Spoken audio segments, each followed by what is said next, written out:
You said they're all susceptible to becoming Agent Smiths? Yes. Bars. Because niggas like that's that ignorant is blissful shit that I was talking about. Exactly. That's what the Agent Smiths are. That's crazy. So when niggas talk about the Matrix, that's really what it is. And when you can actually see it, you start to unlock. But you don't become Neo until you realize that, okay, I can see it, but I have to realize that I have to give a fuck about what the fuck I can change and not give a fuck about what the fuck I can't change. Right. Exactly. What the fuck? You have to come to terms with that first. You have before to. anything can be unlocked. Facts. And for you to see clearly, because all of that shit is nothing but wool over your eyes. You know what's sad? I fucking love that movie so much that I'm gonna overanalyze to another point. Think about this too. Do you remember that he died before he realized? Yeah. So the other thing is, until you realize the reality, you are not really living. Cause the heartbeat, boom, boom, boom, boom, you started seeing real shit. So he started living in real life. Like this shit, he got out of the fake bullshit reality that we're surrounded by, this box that we're in. What the fuck? It's like a mental coffin that they are trying to box us in. Like they're trying to kill us in real life. That's what the Matrix actually, that's what it is. But when you can snap out of it, like at first, the hardest thing is like accepting it. The second hardest thing is trying to wake other motherfuckers up. Yep. And then when they can't see it, because nobody, since they are, like you said, since they are blissfully ignorant. Why the hell would they want to come to terms with reality when reality is so fucked up? You know what I mean? They enjoy that. That's why they are stuck, because they want to believe the untruth, and they don't want to be in a reality where they can't have everything that they want and desire. I don't even think it's down to that. Like I think it's even worse than that. I'm gonna say, because now with the phones and the media, people are programmed to enjoy other people's lives, so they don't even have to live at all. Like all you have to do is sign in and view, and you felt an endorphin, like you did something. Right. And then what you start doing, you need another hit. Swipe. That's the curse. Swipe. That's the curse of social media. When I was a kid, the thing that would get me, that would make me so mad and sad at the same time, is if my mom and dad told me I couldn't go outside. Yo, that used to kill. I grew up like I hate it, but I was an inside kid. I love it now. I hated it. Punishment that I did. It was a punishment. I'm like, come on, Mom. Especially when I got older, like 14, I was like, this is you really embarrassing me. You was like my sister. See, y'all girls used to sneak outside. See, I couldn't sneak outside because my mom's pretty much was a boxer, and with me, you know what I'm saying, she didn't like hold back, I'm gonna say. You know what I'm saying? I was just watching a video recently with a little girl just going over all of these old sayings that we had growing up, and I realized I was slightly abused. A lot of us were, in a way. When you think about the spankings, verbally, physically, emotionally. We as black kids, we were. We can try that. Whichever.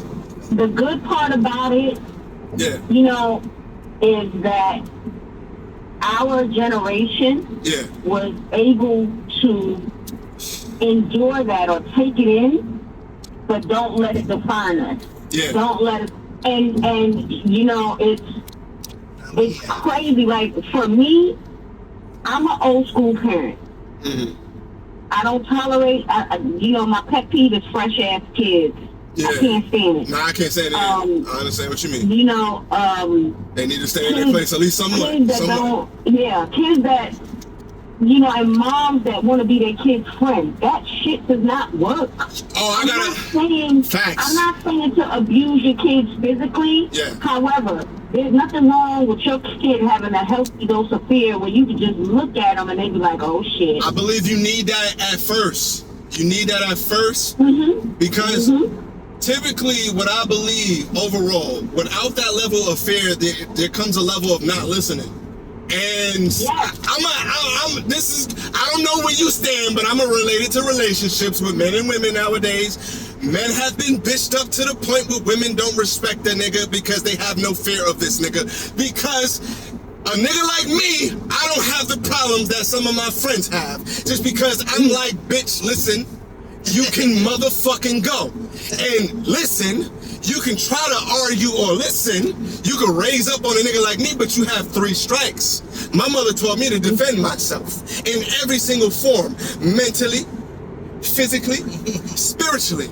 So I'm not these other niggas. I get a level of respect that I don't see from my friends. So I'm going to say it might be a level of fear that I hear when I get a feedback from these same women. I'll be like, you know, you actually have a level of fear. I'm like, really? I didn't even know that, because I also come with a level of kindness at the same time. But it's also a level of, I wish you fucking would. Right. You better preach, brother. You feel me? You know, that's all I'm saying. Like, amen. It's just a little bit different. Like, amen. So that's. And look, it's nothing wrong. It's nothing wrong with that. Because fear is not a bad thing overall. Like, we all have it. It's good fear and bad fear. The thing that about relationships. Like you said, fear of loss sometimes as well. You have to have a fear of losing me. Yes, fear of loss. You know, if you don't have that fear, you gonna fuck me over. You gonna do whatever fuck you don't want to do with all that other shit. That's major. Nobody has time for that. I think it's my easy to walk away ability. Like they believe it because it's real. Like honestly, I don't lie to anybody. I can't lie. I don't know how to lie unless I'm acting. You have to pay me to act. Like, what are we talking about? Like, why am I lying? Is this a gig? If not, this is what it is. You know what I'm saying? Like, we not right. I like people like y'all racing. Okay, I don't understand why people aren't. You know, when you're starting a relationship, just be upfront. Tell people what you want. I told the motherfucker that. You know, because now that I've had some relationships and I got a little bit of experience about myself. Yeah. The next relationship that I get in, we're going to have to sit down and tell each other what our expectations of each other are. You know, what do you expect of me? Yeah. Do you, do you expect me to be exclusive? Do you expect me to cook? Do what do you expect me to do? That way, if something goes wrong, listen, wait a minute. Because when we got together, we had this talk. And I told you what I expect of you. So don't get mad with me when I go to the next person that's doing these things that you weren't doing. I don't like expectations. I don't even like this conversation that you're having right now. What do you provide? I'm just. What the fuck are you good at? That's what I'm saying. That's not expectations. We need to talk. We need to talk about all of these things. Because what you provide? What are we doing? What are we providing to each other? I think that's first. Because what you're expecting sometimes versus what somebody else is providing, you know what I'm saying? I don't like this. I get you. So check this out. You. This is what I'm saying. You might get me, but let me explain it anyway, because, hey, we shooting a podcast. Welcome to Candid Talk. Let me know what y'all got. But yeah, the reason why I don't like expectations, right? Yeah. It sets an unreasonable standard, but it also doesn't allow y'all to see what that person will do naturally, okay? And what I mean by that, right? You are cheating yourself. So let's say if I say I like this at the beginning, right? That gives a motherfucker a chance to act like what I like. To fool me. Yes, fuck that. Okay. I don't tell nobody what the fuck I like or expect. I can agree with that. If you make it, listen, I got non-negotiables, right? I got shit that I don't fuck with. Learn what you don't like. Because you may not know, right? Somebody may do something better than the last motherfucker that you was fucking with, and what you expected from them wasn't shit because they wasn't good at it. I'm gonna just say that. So what you have to do, check this out. You have to experience them for what they provide. So that's why I said, what do you provide? That's why I said, so what I bring to the table, what I tell a motherfucker, hey, I'm good with my motherfucking hands. Hey, this mouthpiece is crazy. Look at the body.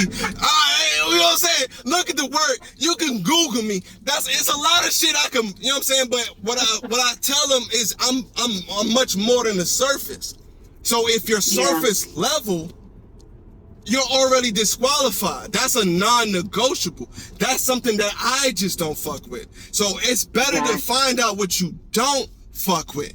What's a non-negotiable? That's what I tell people. So when you try to build a relationship, because finding that out later, right? Let's say if it's a non-negotiable, but they got everything you expected. Oh, I expected money. I expected dates.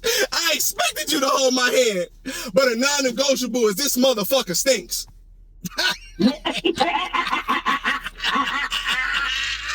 I cannot do bad odors, bad hygiene. Can't do it. You know what I'm saying? Like, let's say if it's something like that. That was just an example, but that's the first thing I think about. Because that's an automatic non-negotiable for me. I don't give a fuck how much you qualify for the shit that I like. If you qualify on a non-negotiable list, if you are a begging, broke bitch, that is a non-negotiable.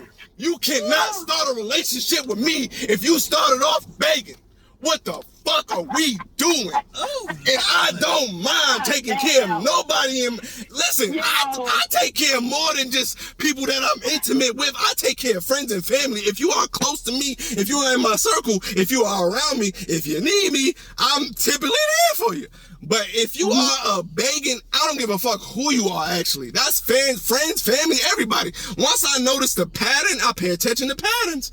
I'm analytical. You got to go. You got to go. So y'all got to let me know what's your non-negotiables. If you haven't thought about that, that is something to think about. I would say come up with 3 to 5.